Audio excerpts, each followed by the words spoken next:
what? The rains are still gonna be here. But how about our shelter? How about our roads? Will they survive flooding if we continue dumping refuse in our drainages? Don't wait for the government to stop your neighbors from destroying our environment. Don't pour refuse into the gutters. Floods kill and render our neighbors homeless. Let's be our brother's keeper. Report offenders to the appropriate authorities. This message is from 92.3 Nigeria Info.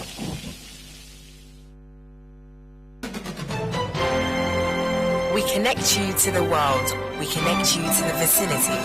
We are Nigeria Info. Listen to me. I said this is a real situation and the government has to do something about it. You're trying to insinuate all these people looting Nigeria's money? This is Nigeria Info in the heart of Nigeria. 92.3. We are Nigeria Info. Our freedom depends on our proactive responsibilities. Let's talk, act, and be about development. With one voice, our potential is realized. This is your number one news, talk, and sports radio station. 92.3 Nigeria Info. I am listening. Structure, lease, construction, edifice, infrastructure, masterpiece, residential, industrial, commercial. Define, design, refine. Architect's World. Delving into the field of design, opening the mind to possibilities, highlighting opportunities for everyday living. Architect's World. Tuesdays 2 p.m. to 3 p.m. on 92.3 Nigeria Info.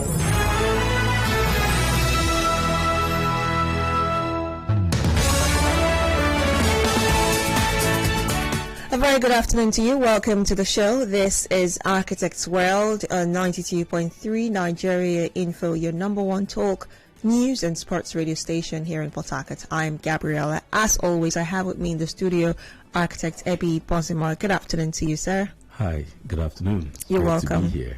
Great to have you here as well. It's always an interesting conversation on Architects World, and that's because we all live in houses. We can't say, oh, I don't have a house. I don't live in a house, so this doesn't concern me. We live somewhere. Yeah, some of you live in mansions. Others, like us, live in ordinary houses. They live in, I don't understand.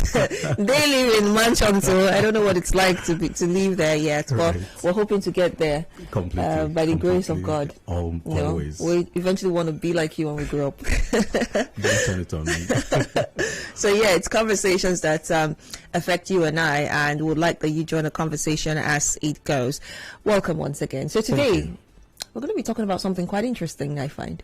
Yes, coming here, I happen to come from a very serious area that rain was falling, Transamadi area. And as I drove here, I noticed that you guys have not even seen any rain.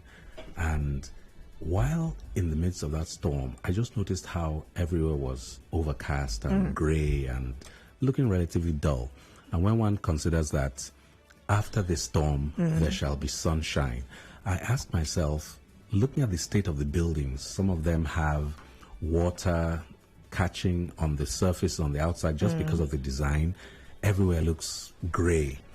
And I know the sun will shine again, but some of these buildings are not going to be looking at their best. So it occurred to me that the first area that we all have contact with in a building is that exterior, that exterior surface. It's being beaten badly by the rain right now, and some buildings are going to suffer more than others. A, because of the way they're designed, and B, just because of what water is doing to the exterior surface. Most buildings that you pass have a layer that we're all too familiar with. On the outside, it's simply paint. Yeah. Paint is so relatively familiar that it becomes something that most people almost overlook. But paint has a protective purpose and the power to really project a building in its best light. And so I thought today we just go into the protective power and purpose of paint as an item. It's one, of course, of so many other items that you use on a building, no doubt. But in this case, especially in these weather conditions, I think we could delve a bit into the things any one of us ought to think about when we're considering paint, both on the exterior, as we've started, and on the interior of buildings. Now, I find it quite interesting because, at some points in my life, when you get into school, you're trying to get a place, and you obviously want to make it look, aesthetically a certain way. Absolutely. To suit you. And then I remember an experience that my friend and I had when we were getting our space. You're trying to change the color of the paint and all that. And shortly after we had done that, it began to crack.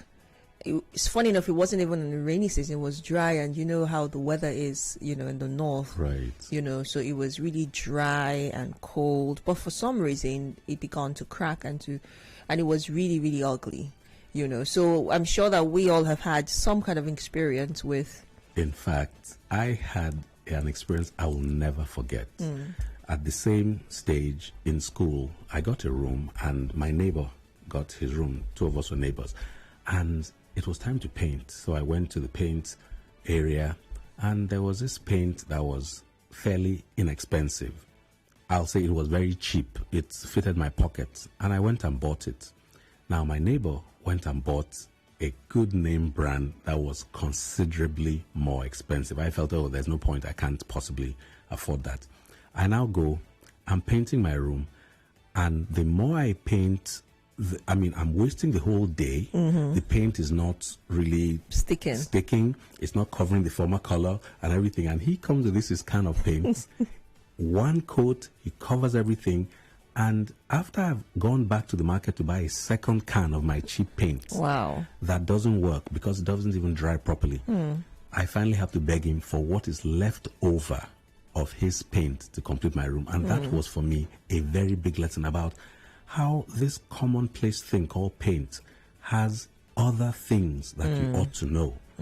It was the first lesson in, let's say, the chemical composition of paint. I know about it in general, but obviously I'm not a scientist. But then I realized that not all paints, just because they say they are white paints, are equal or anything. Paints have certain components that are always within them. And what I missed on that day was, through no fault of mine, it was inadvertent. But I bought a paint that was cheap because the pigment layer was not all it should have been. So it didn't have that capacity to cover. But if you looked at the cans, they were both the same volume, and they both had a sticker on the outside saying white paint or whatever color. Paint is a very delicate thing in the sense that the chemical composition of two different samples can yield very different results. Paint has a binder layer. It has a pigment. Pigment is the color, whatever color you say you want. You have a binder layer. That's what lets the paint and the chemicals within it stick within itself and onto the surface. You also have some other chemicals in it that help enhance its ability to stick, to avoid the cracking you were describing, and also to allow it evaporate, because drying of paint is also an important thing. When you apply it, you want it to dry within a reasonable time and form a smooth protective layer. If a paint is not properly composed in the chemical side, you can get a product that will not meet one or more of those things. And at that point, you have wasted the time first in the selection of the paint, the transportation of the paint, paying for the labor, and then you don't get the result you want. And that, at the end of the day, is an avoidable waste. So painting, as little as it's in fact, many cases, we do know that in many cases, people develop a project to a point, and sometimes at the initial stage, they may run out of some financing and decide to hold off on the paint. That's, it's understandable if your pocket is relatively light. But whenever you do decide to take that step to paint, it's really important to select the right things. I'm not supporting or putting down any of the paint manufacturers. Each of them has their positives and their negatives, and everybody's budget will differ. But there are some things you're always going to look out for in painting. There are different types that you use inside your building. Some of them are in the obvious places you see. You want to make sure that, and I think today, according to standards, most paint manufacturers make sure that the components in the paint, when it's fully applied, are not poisonous to children. There was a time in the past where you had lead as a component of some paints.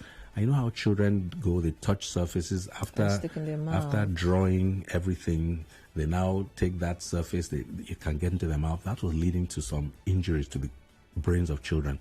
But I think the technology has completely moved beyond that. There's almost no manufacturer across the world who will use chemicals that are poisonous to children. But also, apart from that, you have those obvious ones. Then you also have components of the building that may not be obvious. You have sometimes hidden ducting. You need specialized paints that are going to be applied to ducts that are concealed, because those ones may suffer from condensation. You don't want the paint in a place that's concealed to allow rust to happen. Every time you're painting things like your metal work, you know, your burglar proofing and all that, obviously you don't use the same kind of paint that you use on your interiors of your walls. You use what we call commonly oil paints. Then there are other categories of paints that are used for cars and all that. But for today's conversation, we're focused mostly on the paint types used within and around the building. So what are the basic, things that people should know when it comes to paintings? But I'd like to read out the numbers now. We'll be opening the phone lines shortly. So you can call in and ask whatever questions that you might have. You can also join the conversation via WhatsApp or streaming as well on Facebook. So you can join us via that platform as well. The numbers are 0817 923 0002, 0817 923 0003. You can also call 0817 923 0007 or 0817 923 0009. The WhatsApp number is 0809 030 6416. We're also on Facebook at Nigeria Info 92.3 PH. So, Architect Bozimo, what are some of the basic things that we need to know when it comes to choosing the right paint for our buildings? Okay, first of all, typically the environment where the building is located would have an effect or would determine what type of paint you're thinking of using. If you're in a humid climate such as this area, you want, and you know that typically most days of the year it's wet, it's humid. You have that situation where even if it rains, it takes a long time for the paint to dry, and so that has the effect of attracting things like algae and all that onto the surface. You might now want to select paints that have certain chemicals inside them that inhibit the ability for things like algae to grow. And why that's important is that two identical looking cans of paint, if one of them specifically says it's algae resistant or something, you might be better served. It might cost you marginally more because the chemical composition directly targets that. But when you now pay that money upfront, you pay the labor once. The labor will literally be the same. But you now have a building perhaps that has a longer duration that it can last without being touched up. So where the building is one thing. Also, what the purpose of the building is. There are certain buildings where you want to give a certain message. I know you may have driven past some buildings where before you see a sign, you immediately know this building is a school. Typically, school proprietors, series of people. Paint can also, on the other, be an inhibitor. Sometimes people choose to use, even on the inside, to detract people from running their hands along the wall. Very often you enter a space and in a few weeks or months, you start seeing the pattern of where people pass or where they wait or where they stay, because they may tend to touch walls and stay in them. But if you deliberately use some of the textured paints, those surfaces are not as attractive to people because they are rough, and you might find that by spending that slight additional money, you are preserving the pristine nature of your building for longer. So the person who typically has that responsibility to select, the specification of paint you're using would be your architect. But that selection would always be made given paint type R. This is separate from the color scheme. The color scheme, of course, would have to align with the owner's needs or the purpose of the... Now, there are some buildings where the color immediately tells you, because they are branded. I don't know, some of these our telecoms companies, you're just driving along a road, you see a certain color, you guess that that building belongs to such and such a company, and when you come closer, you know. So that's paint right there advertising the company identity. So paint is powerful, and because it's such a visual component of our larger environment, I'm even reminded of some of the buildings that had to give way because of these recent roads that are being expanded and all that. And some of them had to give way, some of them had to be trimmed short. Now, these roads are going to be really nice and new and, very appealing. And next to them, you're going to have buildings that have been adjusted somewhat. I'm hoping that the owner make the right choices on the route is upgraded. You don't want a beautiful looking road with nice street lights and pretty crummy buildings left and right. That detracts from the overall effect. So also, if you're in a place where there's a lot of traffic, maybe dust is being raised, you can select certain colors that can help you conceal the effect of dust being deposited on the walls and all that.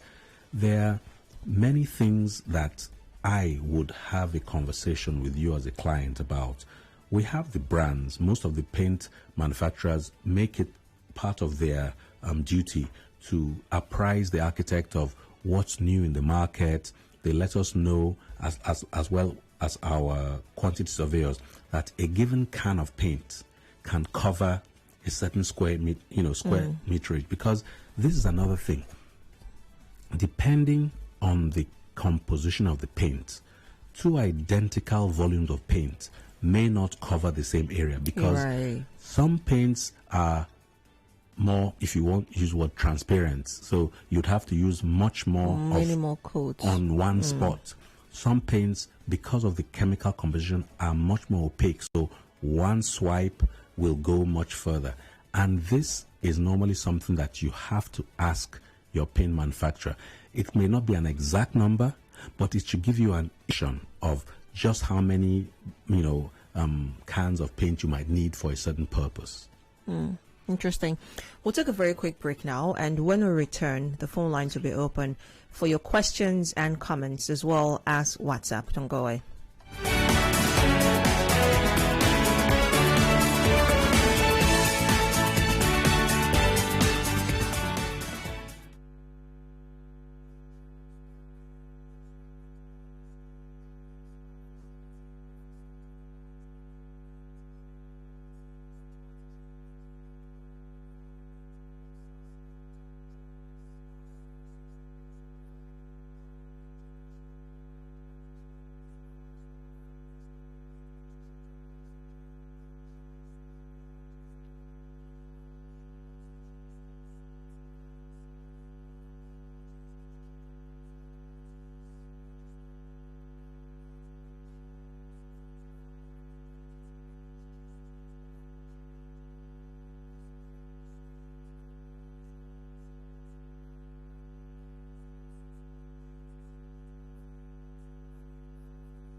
Structure, lease, construction, edifice.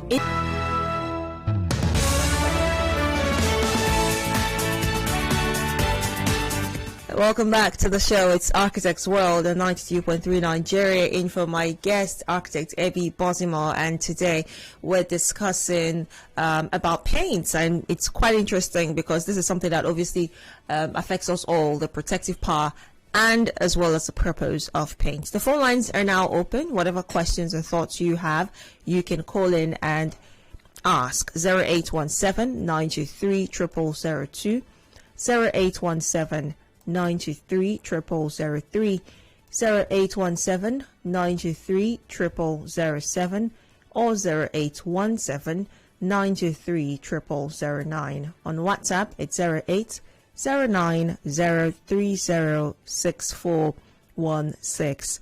On Facebook, we're at Nigeria Info 92.3 PH. Now, going on with the conversation, let's talk about the different types of paints. Definitely. The most common, I would argue, is what we know as emulsion paint. That is a water-based paint, different colors. And the way paint technology goes right now, typically you have the base white paint, and then you have color swatches that you can select almost an infinite amount of colors from, and they combine the chemicals on the spot for you to get exactly the color shade you want. It's phenomenal. It's so different from what it was before. Before, they would have the pick from what was available. So the colors you're bringing to another, it's beautiful. It's all, then an emulsion is the common. Then you have what we talked about, oil paints. Those have a protective function. Typically, we're going to use them on metal surfaces, burglary proofing and the like. Some exterior doors, you might use some paint on some metals. The key thing you're trying to do is minimize how water can affect the surface beneath, because really, what is the purpose of painting? We're trying to create an exterior surface that protects whatever fabric of the building from insects, from rain, from solar radiation and other things. You always want to minimize the maintenance, because if you leave a building for a very long time with just the plaster, like it happens when people run out of money, eventually that plaster begins to discolor and you're actually exposing the building to the ingress of water. You don't want to do that. It's just easier with a well-painted scheme to keep it consistent and safe, and when necessary, upgrade it. And of course, it's helping to waterproof your building. No matter how, especially exterior types of paint, you are trying to make sure that water, when it lands, doesn't have a ready route to penetrate the exterior fabric of the building, because what's one of the purposes of shelter? Keep us dry and comfortable inside. Then you're always going to try and increase the durability of the surface. Paint has that ability. Part of the bulk in the pigment also helps smooth out a surface. So even when you've done your plaster and maybe added screeding, paint is the last refined touch that helps you get that sharp exterior appearance that makes the building have much more appeal. And the things that you want to make sure with the paint, you want to make sure it's relatively easy to apply, whether it's with a brush, whether it's with a roller, whether it's with, there's some paints that you spray on. You want to make it easy to apply. You want to make sure that it dries, as I said, within a reasonable period. Obviously, it's not going to dry immediately, but the chemical composition normally has some things that evaporate once the paint has been properly applied. Then it should form a nice, thin, consistent film without cracking, like you said, because that cracking becomes very ugly. But you can avoid that too by preparing the surface properly. If the surface is not properly prepared, paint is not a magic all in one thing. So the surface has its own preparation that will allow the paint have a better effect. It should, of course, not be too affected by the weather. Yes, it is there to face the weather, but it should withstand some of the, rain, sun cycles without losing color, losing its consistency. At the end of the day, it is just what it is, a thin film. The best quality of paint you can get, whether it's emulsion, whether it's there's emulsion paint, there's oil paint, there are these textured paints. Many people use textured paints on the outside too, because often those ones form a thicker surface layer, and you kind of feel they can resist more of the vagaries of our weather. You have some anti-corrosive paints, as I say, use them on concealed ducts and other places. You have a variety of paints, but the key thing is that for each situation or circumstance in a building, there are a number of ideal paints that you should specify, and that is where your architect will have access to the best products for you to use. You'll always balance the product versus the price versus your pocket. But if you consider that the person as the professional is also invested in ensuring that your project has durability and functionality for the long term, then you know that working together, you'll use the appropriate type of paint at the appropriate juncture, and you should get the best results as in the end. All right, 0817-923-0002, 0817-923-0003. You can also call 0817-923-0007 or 0817-923-0009. WhatsApp is 0809-030-6416. Now, quick question. Is it always the duty, or rather the responsibility of the architects to determine the type of paint for a building? So if I were looking to, of course, after the building stage, looking to paint, it falls on the shoulders of the architect? Ideally it is, but as I say, not exclusively. No architect would say it is their sole right, because you are the owner of the building. You could choose something that you decided to use. It would then be the architect's responsibility to talk about the pros and cons of that choice. I mean, for whatever reason you want to use a kind, it's something to discuss. And we could now say, maybe in this location, for this purpose, this might be ideal, but madam, if you want to use this, just be aware that this XYZ might be the outcome. As long as the owner is familiar with the outcome, because it's really about communication. All these selections, all these choices, whether for paint or fixtures or any other thing in the building, they should be the result of amiable communication and conversation. Put down into writing, so that at the end of the day, if there's a decision to be made, I would write a small letter or make a memo to say, okay, we decided according to your preference that we'll use XYZ type. Just be aware that where we might have got 5 or 7 years durability, perhaps this may give you 3 or 4. As long as the owner is willing to deal with that, that's not a problem. So what should inform a person's decision on the type of paint to use for their building? I would say, again, what the building is being used for, where the building is located. Also, of course, their budget, because there are certain paints that have a very high budget, but those who make them would have to either tell you, look, if you apply this paint with the surface properly prepared, we guarantee you X years of durability. If you can get more of a warranty from a manufacturer, you might be justified in spending slightly more. But in a situation where I want the best for my building, always, right? I want, not just beautiful, but something that's longer lasting as well. But like you shared your experience in school, you obviously went with what your budget could carry at the time, and still ended up with a sad tale to tell. So how can I avoid that? Also taking into consideration that I do not have such a high budget. Yeah. You see, at the end of the day, it would have to be a carefully calibrated conversation. And by that I mean, look, this is the budget for painting. It might now be a case where you have to phase your application, because I would never give anybody advice to buy, for instance, the kind of paint I bought. From experience, I now know. At the time, I thought I was being smart. I thought I was saving money. I didn't save money. I wasted time being money. I wasted time. The other guy was living pretty in his room while I was still running up and down on buses looking for paint. That was a waste. So I would now at the time, maybe in conversation with you, come up with a strategy where we could get an ideal paint product. Or we could say, for certain areas that may have more traffic or more visibility, we might choose paint type A.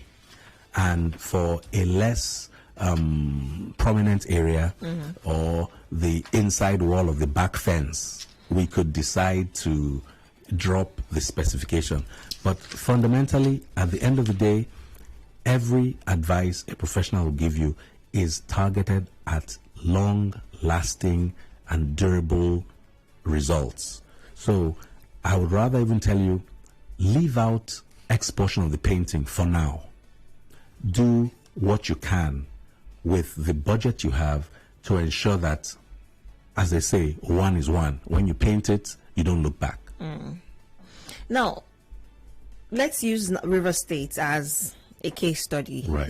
With obviously the kind of rains we've been experiencing, and in some parts even flooding. The flooding. And obviously that affects lots of buildings, not just the building in itself, but even the aesthetic looks, the paints within and outside of the buildings, Visibly. So based off of our experience here in the States, what kinds of paint would you suggest we use for our example residential places? One of the key things I would always recommend to somebody around here is to try and let's use antifungal paint that combats fungus, so that we don't have that greenish look that you didn't look for. Unless it's part of your design, you don't want it. Hold that thought. Okay. We'll get to that. Let's quickly go get on the phone lines. Good afternoon. Oh dear. What's that? Do all to call back. Yes, you were saying. Right. I mean, unless you wanted that relatively non-aesthetic. Yeah, it adds to the beauty. I don't know about that. Maybe in some parts of the world, but the way I see fungus is not something you want climbing up your walls and all that. So if you use a paint that has certified antifungal characteristics around here, you have the better chance of retaining the aesthetic value of your building over time. But paint doesn't work alone. I've talked about this before. Paint, even on the facade of a building, can benefit from protection, from overhangs, from proper application. It's not only to just expose your paint to the elements. If you do things like ensuring that water cannot just run down the faces of your building, by making sure you have overlaps, you have window sills on walls, you have coping. Coping is that thing you see running across the top of the fence that overlaps the width of the fence slightly. It means that when rain falls, it comes to the edge, and gravity, of course, wants it to come down. If it were a straight wall, it would now streak on that wall. You can't do anything. But if you have done the proper detailing and you've included a coping, then the water comes to the edge, and water doesn't